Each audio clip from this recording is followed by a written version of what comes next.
A lot of times you do a rookie draft or a startup draft and you may have some holes and you may be like, I have to fill them in at some point. Now is that point. So we got 6 moves for you guys to make before the season starts. Nate, what is your first move that you are making before this season gets kicked off? All right, and this is a move I am actually making right now, trying to um, shore up my running back position because I built a lot of my teams around quarterback, wide receiver, tight end. So running back depth, always something you need. Everyone needs more running back depth. And it's nice to have a really good running back. Maybe you have 2 really good running backs, but you need that running back depth once you get into the season because these guys get injured. Last year was a bit of an anomaly where like the running backs just didn't get injured and all the wide receivers got injured. Very weird. Not usually how it goes. So I'm saying the move to make here is to target undervalued running backs in messy/crowded backfields.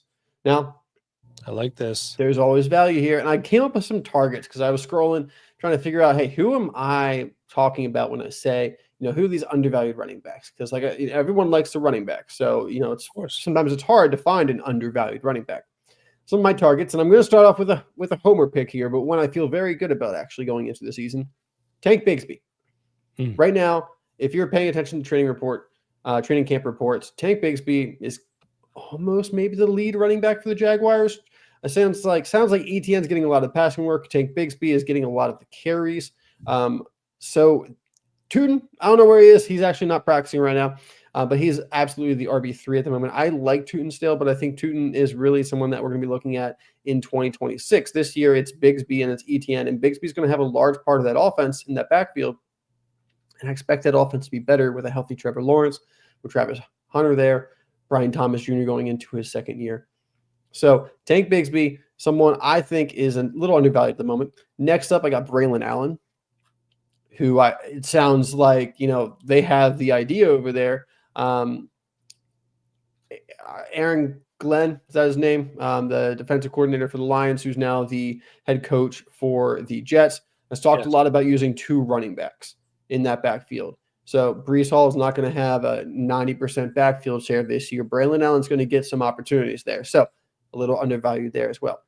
Jordan Mason took the first carries in training camp today above Aaron Jones. Jordan Mason's going to have a large share of that backfield as well and looked really good last year when he was with the 49ers.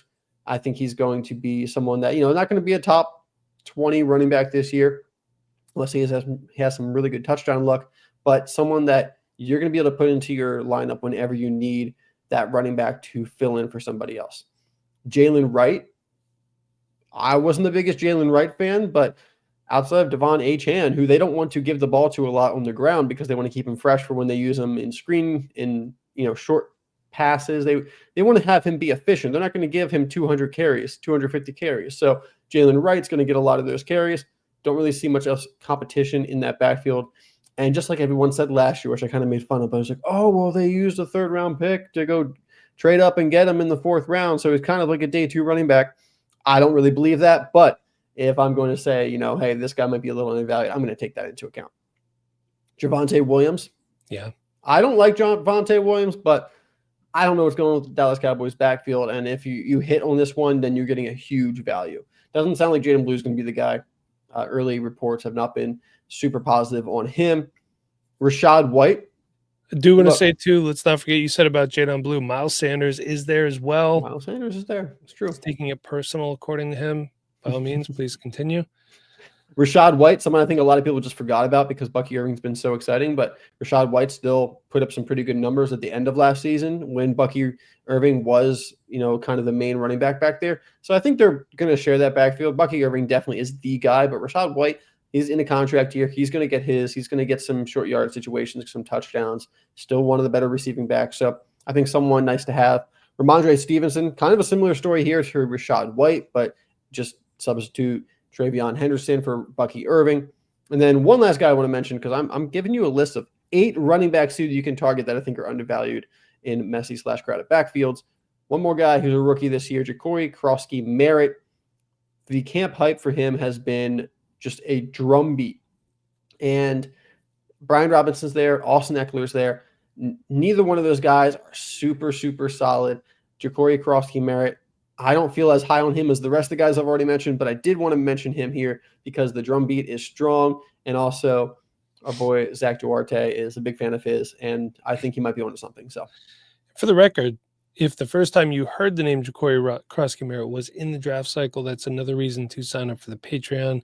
I did mention him, I think, numerous times on the Small School Big Player of the Week segment that I do throughout the season. I do that for collegiate athletes, and Nate does his Devy Player of the Week.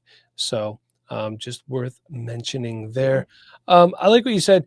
I just do want to mention with Jordan Mason, guys like this, I feel like whenever – if you have these quote unquote handcuff guys, you might want to call them, however you want to quantify them, you'll notice that even if you don't use these guys, but you have them, people always scramble when there's an injury to their player. true. They're going to come looking at you first. So, these are good guys to have around.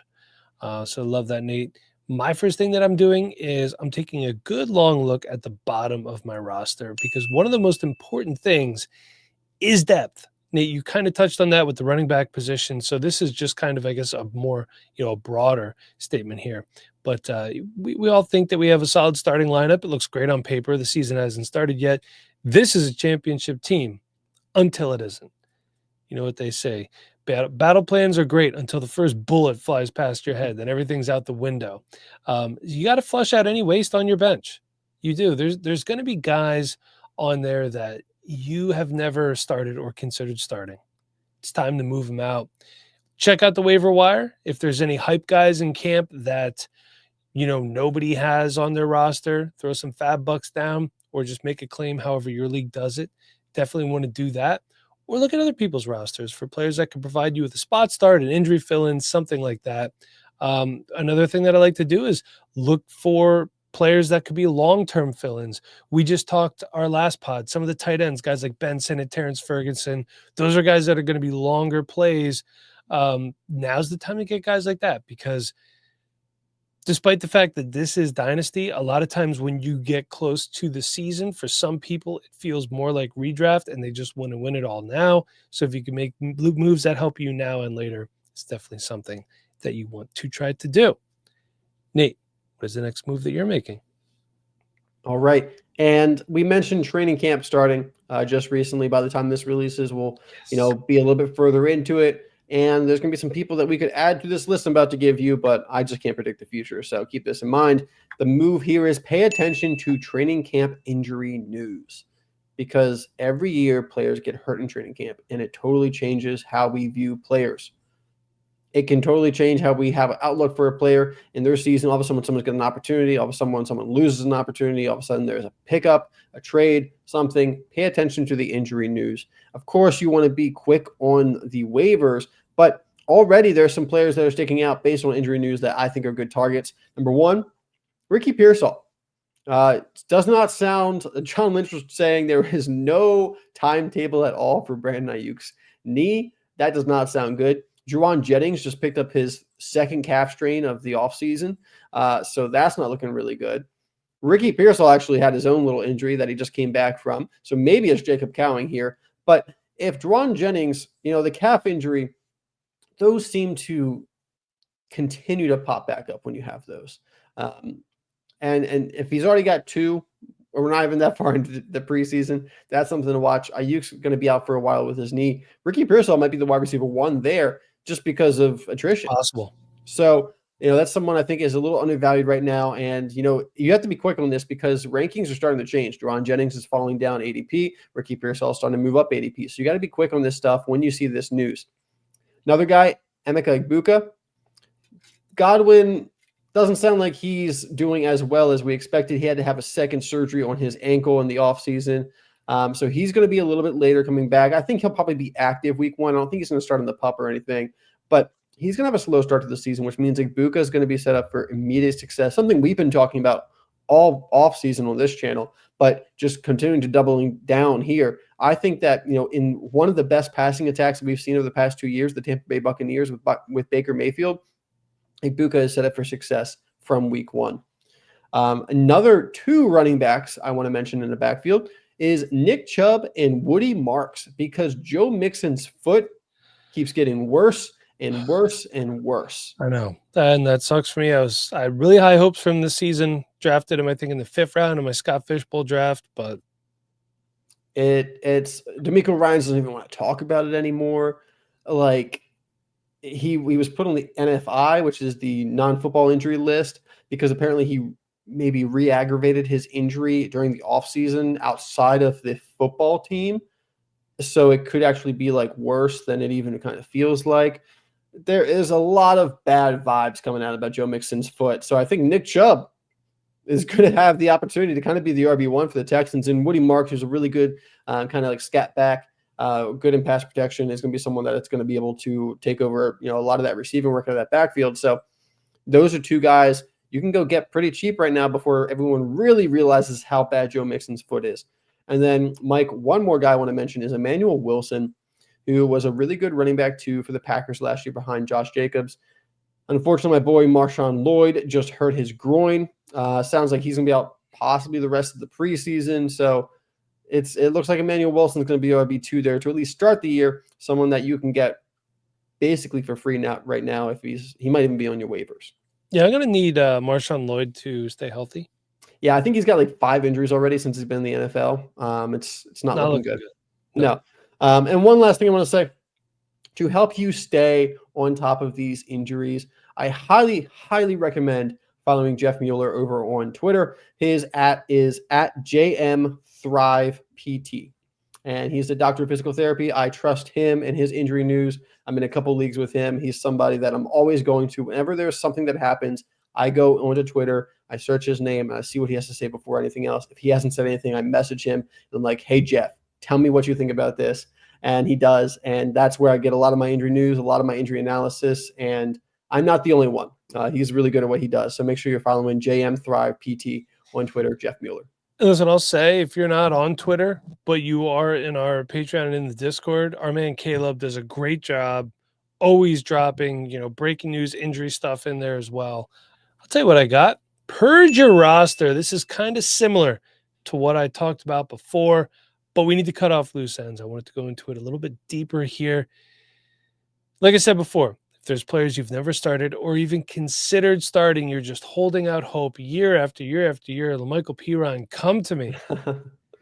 But instead of starting these guys, you look to the waiver wire instead. They are not doing you any good. You might as well just roster the guys on the waiver wire. Okay? It's just time for them to go. I know that I've said in the past that a player on your bench can never hurt you because another league mate can't start them against you. But if they have no real path to NFL or fantasy playing time, they need to go. And I put this in here before Treylon Burks was released by the Titans, but does Treylon Burks ring a bell there? And it definitely does.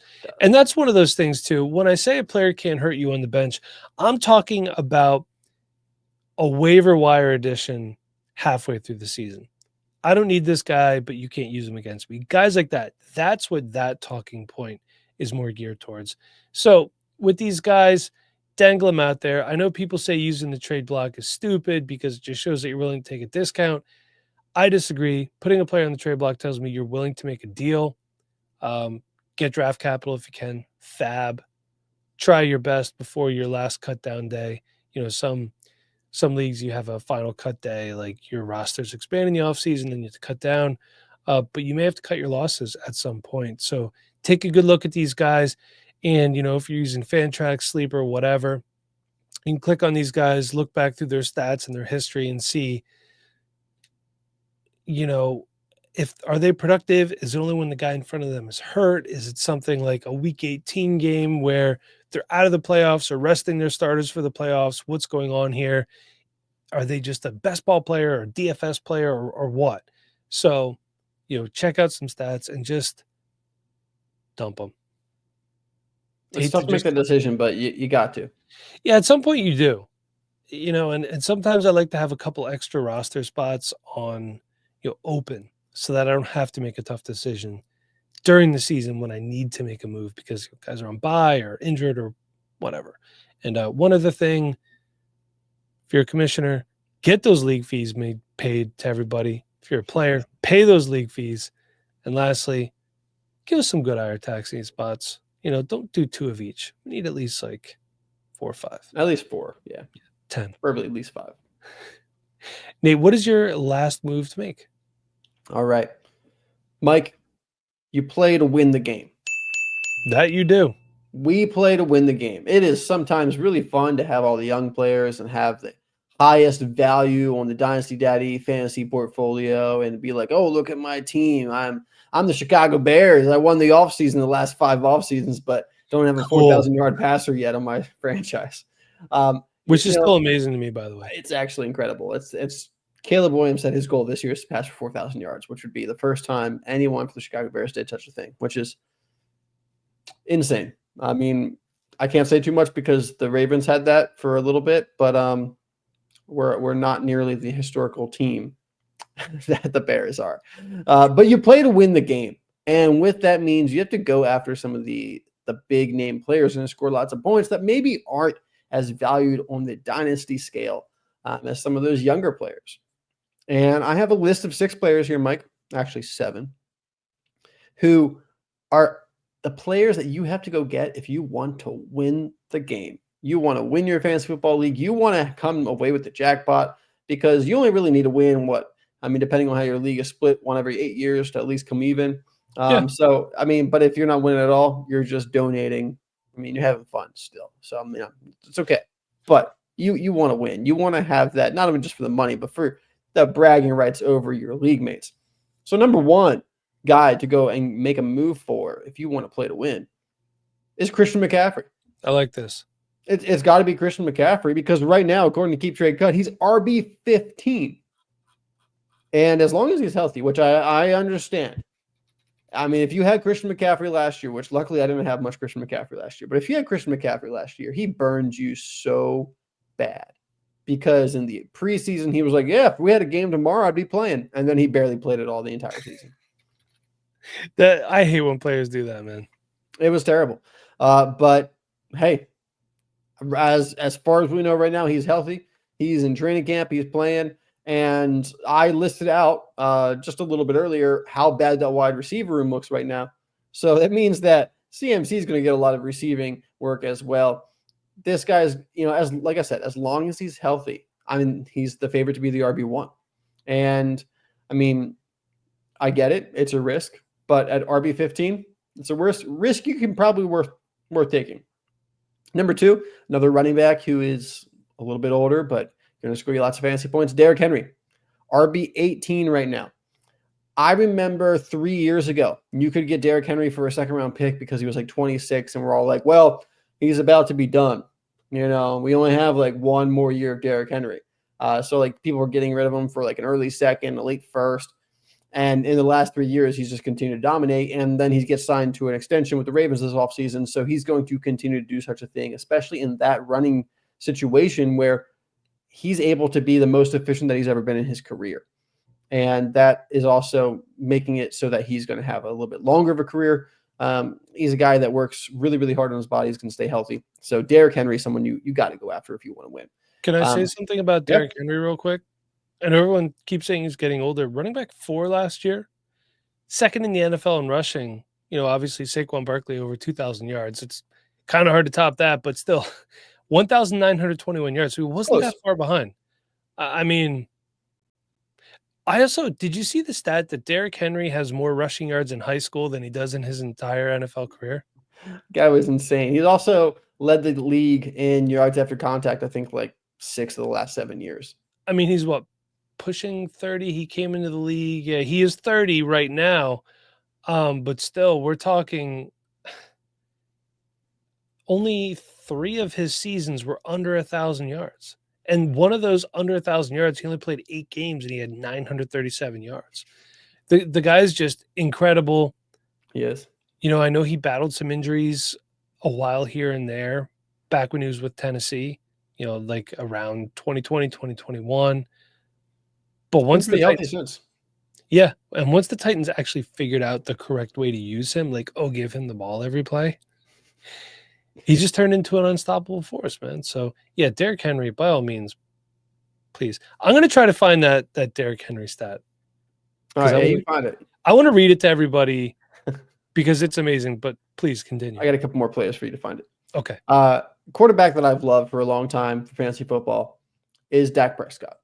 And Dak Prescott is now in possibly the best situation in the receiving room that he's had in quite a while. He's got CeeDee Lamb, he's got George Pickens, he's got Jake Ferguson, who was just signed to an extension, and he's going right now at quarterback 22. He's not a guy that is that old. I think he's like 30. Dak Prescott is probably, as long as he's healthy, which, he's battled a couple of injuries here and there, but Dak Prescott, if he's healthy, is going to be a top 5 quarterback or just outside of it. And that's impressive considering he doesn't run nearly as much as some of the other guys who are in that range. But when he's healthy, he's a quarterback 1. He's always like a top 10 quarterback, and he's now in a good situation where he's going to be able to continue to throw the ball. And it's not like they have a great backfield, so they're going to be throwing the ball a lot. Their defense is also expected to regress a little bit this year. So I think Dak Prescott at quarterback 22 doesn't have to be your quarterback 1. You put him as your quarterback 2. You're going to be really, really happy this season. At the tight end position, George Kittle. I'm just going to say again, I told you the laundry list of wide receivers for the 49ers who are injured right now. George Kittle all the way. He's not that old. He's like 31. Travis Kelce is like 34. These tight ends play into their almost mid-30s. So I'm still good with George Kittle. He's coming off an incredible year last year, going at tight end 6 right now. I got 2 running backs here. Alvin Kamara, running back 22, and David Montgomery at running back 24. Alvin Kamara coming off one of his best years actually on the ground. I think it was like the second most rushing yards he's had in his career. And the Saints, they don't got too much going on, which I know is not great for his touchdown production, but he's going to get a lot of opportunity, a lot of touches, as he always has. And if that quarterback situation isn't great, hey, who doesn't love a nice little check down to Alvin Kamara, right? And he's going to have like 8 receptions, 10 receptions in a game, and you're going to be looking really pretty with him in your lineup, even though he's going for RB22. David Montgomery, meanwhile, someone that, ended the season with an injury, but continues to keep Jahmyr Gibbs off the field and make that a backfield that's shared because of how good David Montgomery is. I'm not too worried about Ben Johnson leaving. I think Dan Campbell is still going to want to use both those guys, and David Montgomery really good. Just to kind of put this in perspective, Kamara is RB22, Montgomery's RB24. At RB23 is Cam Scatterbo, who is not going to help you nearly as much as either one of those guys. So I think that really puts it into perspective how these guys are undervalued. And then one last guy who Dustin on our team wrote a nice, really good article about earlier this offseason on the dynastyrewind.com website, Davante Adams. Right now going at wide receiver 41, Mike, which is just ludicrous, to be quite honest, because I wouldn't be surprised if Davante Adams had a wide receiver 1 year this year with Matthew Stafford, even if Puka Nacua, limits him a little bit. He's still probably going to be a top 24 wide receiver, and you can get him, for a late first, if not a second, some change right now. I love it. I did find those stats for Derrick Henry, by the way. In the NFL, Derrick Henry has 11,423 rushing yards, which, by the way, a very impressive number. That's nice. Derrick Henry at Yulee High School, 12,124 rushing yards. That's crazy, man. And I did see a stat. There was a time where he was averaging over 300 rushing yards per game. I mean, that's over 3,000 yards a season. It's just that's crazy. Yeah, it's just let's see. In his senior year, 327.8 rush yards per game, and he had 55 touchdowns. God. Man, it sucked when you saw that you were playing Derrick Henry's team on your schedule. Like, imagine a little guy like me coming out there like, oh yeah, hey, tackle him. Like, come on, man. Nah. Don't do this to me. I mean, I'll make try. A business decision. That's when you make a business decision. You're like, yeah, like if I'm a linebacker, it's like, well, I'll try, but I'm not going to promise you much here. I don't know. Let's see if I can wrap his ankles up, but I feel like it's not going to work out well for me. But I'm going to close it out, and I'm going to tell you, I talked about this in the last pod, shore up your tight end position. Just said why I like the tight end position so much. People devalue this roster spot. It can be a game changer. And guess what, Nate? It can be done cheaply at times. You mentioned George Kittle. George Kittle's a great example. George Kittle also typically commands more, I wanted to say more money, but more capital to acquire him, especially with all the question marks in the 49ers offense right now. I feel like it might be a little bit tougher to acquire him. I know people are like, I'll stream a tight end. Yeah, in seasonal leagues, you can do that. Shallower benches, guys who aren't as, I don't want to say this, but into it as dynasty players are. You got taxi squads, you got deeper benches here. It's going to be a little bit harder. And look, here you can get proven older, but unwanted players that can contribute. And of course, there's going to be younger players that cut into where these aging tight ends finish. But the fact of the matter remains, you can get solid contributors to help push you over the edge, get a solid tight end too, or a potential weekly flex spot. You can flex tight ends. Sometimes it's better than a wide receiver 3 or whoever you choose to pluck up off the waiver wire. I got 3 examples for you guys here. Okay. Number 1, Zach Ertz in 2024. He was the tight end 7 with 10.4 fantasy points per game. Here's what it costs to get him. All of my trades, courtesy of fantasycalc.com. Noah Fant, the teamless Noah Fant, although maybe by the time this comes out, he has a new home, and a 26th third. So another one, a 26th third and a 5th. And I saw this one, which was pretty nice. Elijah Arroyo for Zach Ertz and a 27 second. If I had any Arroyo to trade away, I'd be making that trade. I know you would. He's just going to be one of those guys you're not going to have any of, right? I'm just not going to like him. Sorry. I mean, look, I'll probably have a share or 2 here or there. I think I might have picked him up somewhere in one of my leagues. I'd have to go back and look. The second one, Mike Gesicki in 2024. He was the tight end 13, 8.3 fantasy points per game. Okay. Mike Gesicki had a run there where he was on quite a tear. I believe he battled some injuries later in the season. A 26 second for Gesicki and a 26 third. I know you like this guy here, but let's face it, he's got an uphill battle. Ja'Cory Krosky-Merritt and a 26 fourth for Gesicki. And straight up, Wan'Dale Robinson. Pretty solid. Yeah, I know you're a Wan'Dale fan, but yeah, I mean, relatively. I'm not a huge on Wan'Dale, but I do think he's undervalued considering what a lot of people think of him. But Gesicki, I think, is someone that's going to continue to do well this year. We know the Bengals defense is going to be really bad. Yeah. So the Burrow's going to be throwing the ball a lot. So I think Gesicki's going to continue to put up some decent numbers. I think he's probably going to stick around kind of like the tight end 13, maybe like tight end 10. I don't think he's going to go too much higher than that. But, I mean, for these prices, pretty good. Yeah. Got another one for you. Now, this guy's a little bit more expensive, but people still don't seem to think about him all that much. That's Jake Ferguson. So in 2024, he had a proverbial down year, played 14 games, but Dak Prescott was out for majority of the year. Let's put it that way. He's tight end 25 with 7.5 fantasy points per game. And to show you what he could do, in 2023, he was tight end 9 at 10.4 fantasy points per game. And that was in a full 17 game slate. Okay. He did recently sign a 4-year, $52 million contract extension. So he's not going anywhere for a while. They'd rather sign Jake Ferguson than Micah Parsons, but okay. So. Jerry's going to Jerry. Straight up 26 second. Jake Ferguson, solidify your tight end position for a while. Kyle Pitts and a 25 fourth. Just to remind you, Kyle Pitts, 7.7 fantasy points per game last year. We don't know how it's going to look down there with him and Penix. I'm still curious to see what happens, but it's the cost there. And this guy's going to be out for a little bit. Saw he rolled his ankle, but Isaiah Likely and a 26 fourth for Ferguson. Yeah, I don't know how I feel about that one. I think it's kind of a toss up. I like Likely, but they're not getting rid of Mark Andrews anytime soon. So they're not. So, and I like Isaiah Likely as well, but you are taking a guy who's admittedly just kind of a role player, doesn't have a set role in that team. That is Mark Andrews' tight end position. You're taking that in a 4th round draft pick for a bona fide starting tight end. Yep.